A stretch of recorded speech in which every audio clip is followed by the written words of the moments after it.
Welcome back to Apocalypse and Genesis. We still seem on track to Apocalypse.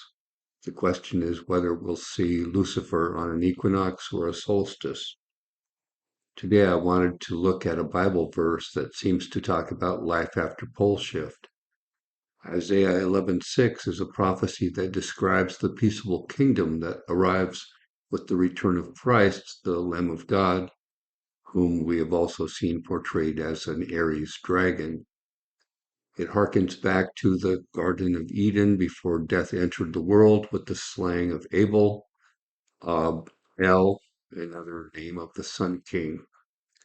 The verse itself says, "The wolf also shall dwell with the lamb, and the leopard shall lie down with the kid, and the calf, and the young lion, and the fatling together, and a little child shall lead them." The rabbi or priest will tell you this is an idyllic time when all the Lord's creatures will live in harmony. What they won't tell you is that the death of more than 1 billion people will precede our return to the tree of life. Turns out the second sun is a critical ingredient, the one who spins the world around in its passage. It's supposed to show up between Pegasus and Aries, between Jupiter and Saturn, just above Cetus the whale, which will be spectacular next spring as the boat of the sun. Here's Aquarius playing the hay of the Yod Hey Vav Hey. When we see the little red sun go past the first of Aries, we'll know the Vav event is nearby. Note in the first occurrence of El in the Bible that the eagle has come to a pair of snakes.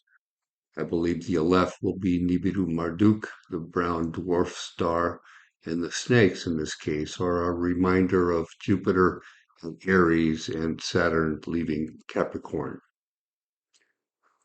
I don't know anything about their orbits other than that the Phoenix and the Serpent will appear to be on a collision course as they make their closest approach to the Sun, in which case I would expect to see them roughly about the same time, the Serpent blocking the Sun and the Phoenix rising to catch it. I believe this is how it went last time. The pipe portrays the goddess as a duck, with the embers being the hot little sun she just bore. Note a serpent crawling up her back, ready to leap into her nest and destroy her baby.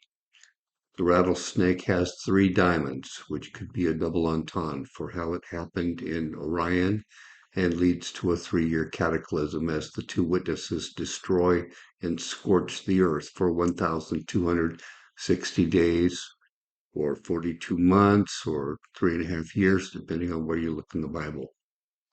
The persecution will continue for a few years more as the Antichrist blames Jews and Christians as the scapegoats for humanity's apocalypse. Note the Brahmanic Aleph at the bottom of the Olmec stone. Phoenix gets his serpent in the creation. I'm not really sure what the Minoans called Virgo, the goddess of the mountain, or the lion's gate. Some have her called Potnia Theron, but over her head, there on the bottom, you can see that the little morning star blazed in the hand of Orion as the sun crossed from Gemini to Taurus, lighting up Auriga. This time it will happen at Pisces Aquarius, possibly next spring. The way to read the old seal is backwards. So this one is talking about the sky having shifted right, bringing Orion to the north when events began. Note the boat of the sun shows the presence of 2 suns, like you might see on Tatooine in Star Wars, only it happened here on Earth, and we would just as soon forget. At the time it happens, we also have 2 moons, such as you would find on Arrakis, if you're a Dune fan. Here's the goddess holding up a symbol of Orion. The bouquet can signify fertility if you think those are pomegranate blossoms, or death if you think them poppy pods. Either way, the reason for the double axe was the ascendance of Auriga, a constellation that goes back to the Sumerians. On the right, you have a sun going off as Orion is falling, which would be nearly immediately if you look at a star chart today, like next month. If indeed you think apocalypse at the door, you might want to focus on the tale of Noah's Ark. If the story is about the Argo coming to northern skies, then the part about sending out a raven and a dove could be about a pole shift driving the stars a bit crazy. In the time it would take the sun to go from the head of Virgo to the arrow of Sagittarius, the dragon could traverse from the first of Aries to Canopus, or vice versa. We really don't know what happens when we pass through the galactic sheet, other than that some of the stars burn much brighter than we've ever seen them before. And this slide is just for General Milley, the chairman of the Joint Chiefs, who said he's never seen a real alien artifact before. They're still being dug up around the world, you know. They're still showing up on our aviators' radar screens, and it is said even walking around in people's backyards. I guess the real reason the government is reluctant to talk about the problem would be an admission of their absolute impotence. And then we might need to grapple with the idea that we're still a colony of inhuman off-worlders. Apocalypse and Genesis amount to quite the riddle for our ancestors and for us. I imagine it was a mystery they would kill you for divulging.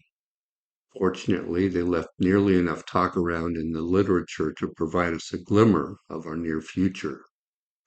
As always, I would recommend you dig into your scriptures and myth, perhaps even entertain a conspiracy theory or two. It's becoming quite apparent big things are on the horizon. Shema bless you and keep you, now and forever. Take care.